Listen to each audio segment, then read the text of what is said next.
Fool me once, shame on you. Fool me twice, shame on me. This is a quote that I'm sure that we've all heard at one point or another throughout our lives. No doubt, at some point we've all been on the receiving end of some backstabby tomfoolery. This is such a hard topic to talk about because honestly, betrayal usually comes from the people that we're closest to. This makes it even more complicated when they take your heart in their hands and crush it, making you want to instantly retaliate. Fuck, why is it so hot in here? God damn. Trust is such a finicky thing.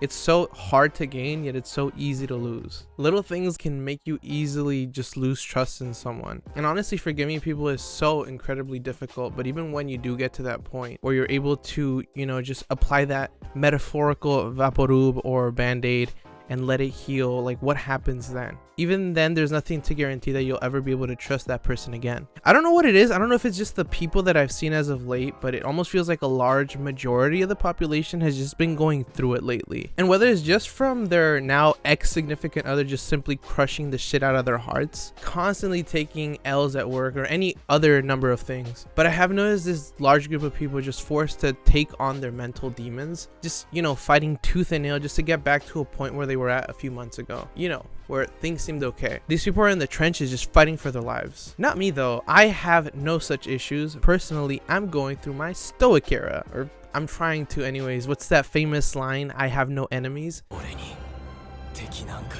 I'd like to say that's true, but honestly, it just feels like I must have done something just so horrendously bad in a previous life. Because honestly, it's just getting really hard to explain the incredible streak of bad luck I've had as of late. But hey, that's a conversation for my therapist, right? I gotta leave her something, right? Otherwise, why am I paying her all the big bucks? This tangent is probably confusing for the people that saw the title of this video, probably thinking, I thought you were talking about Raya and the Last Dragon. I'm making my way there, okay? Just give me a second. Y'all just gotta let me cook, okay? First of all, I want to say thanks to my friend Cass, who heavily encouraged me to watch this movie. To be honest, it was on my backlog, but even that has just grown to such a huge state that just even touching that is just extremely overwhelming. So thank you, Cass, for pushing me to watch this, because I honestly enjoyed the movie, like genuinely, even though it took me a few months to watch it and just write this out and just start making this video, just because of a constant state of burnout. And that being said, there was this very large glaring issue that kept bugging me throughout the entire movie. I'm sorry, Cass, I'm gonna have to let you down. Unfortunately, I'm gonna have to criticize the shit out of your favorite movie. For the uninformed, let me give you a quick synopsis of the movie. The setting is in the fantasy world of Kamandra. Here, humans lived harmoniously alongside dragons, and it was paradise. But I must say that not as equal, since humans worship dragons almost as deities. Anyway, these horrible monsters known as the Droon, which are a plague born from human discord, began turning humans into statues, which doesn't make sense when you think about it. Raya did say humans lived harmoniously alongside dragons, and that it was paradise. So what fucking discord are we talking about?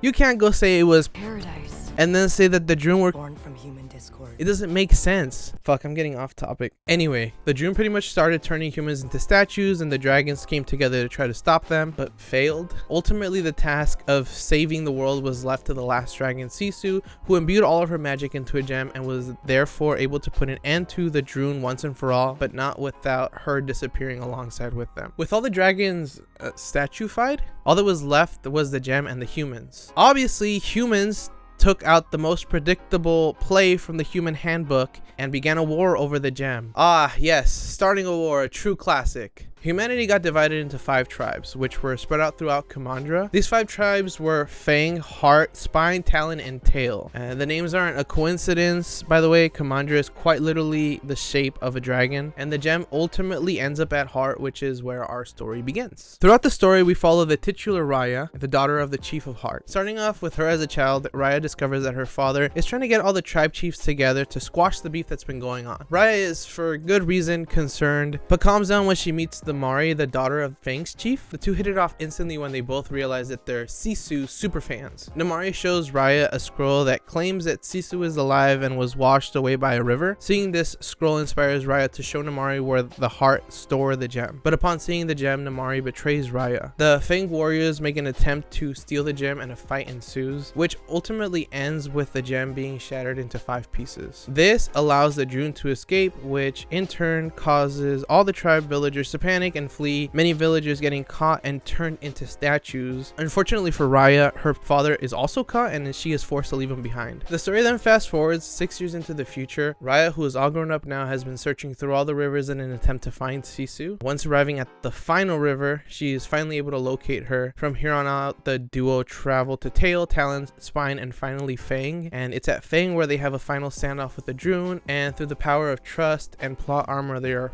able to give power back to the gem, setting all the dragons and the villagers free, and finally eliminating the Droon. A nice little story, right? It is. I'd genuinely be lying if I said that I didn't like it. It's cute, it's endearing, and to be honest, all the characters are pretty likable with the exception of Namari and her mom, really. And that old fucking lady, she also fucking sucked. That being said, it does have its issues. I think what got on my nerves is the lesson that the movie is trying to teach. Throughout the entirety of the movie, it almost feels like the movie is trying to sell us on believing others and giving second chances. And I have no issue with that, because personally, I do believe in people's ability to grow and to change. It's just that the way that the movie handles it is just kind of weird, for lack of a better word. I'm probably not making much sense, so let me try to paint a picture for you. I can think of 4 major points that support my case. First, we have the initial betrayal. Raya confides in Namari and shows her the dragon gem, which leads to the Droon returning, the village of Heart falling, as well as her dad getting turned into a statue. Already at this point, plenty of reasons to lose trust in not only Namari but all the tribes, since they all ran away with a piece of the gem. No one really tried to keep peace. Secondly, after talking to Sisu, Raya ends up feeling bad for this baby at Talon, and she decides to help her. Despite having previously stated that Talon is full of thieves, Talon may look nice, but it's a hot spot for pickpockets and con artists. almost immediately she regrets that decision when the baby and her monkey companions steal her gem pieces and she has to chase them throughout Talon. And I really need to go on a tangent here because look how cute the baby is. Also, what the baby doing? Where she learned that parkour? She's deadass out running a fully grown ass woman who has shown that she is a badass on her own right. Also, what's the deal with her and her monkey companions? Like, she kind of looks like she's their boss, but how does that make sense? Because she's a fucking baby. Next up, Sisu almost gets clapped by this old lady who happens to be the new head of Talon and is also an all-around shitty person. And all this because she just decides to trust her. If Raya hadn't shown up with the gem pieces when she did, Sisu would have literally been fucked, and it's clear by her expression that she realizes that trusting this old hag almost got her turned. Lastly, but probably most importantly, we have Namari's betrayal 2.0. At this point, Namari knows Sisu is still alive and that Raya is trying to get together all the gem pieces so she can finally defeat the Droon and bring back the humans and the dragons that were all turned into statues. But what does she do? She holds them at gunpoint.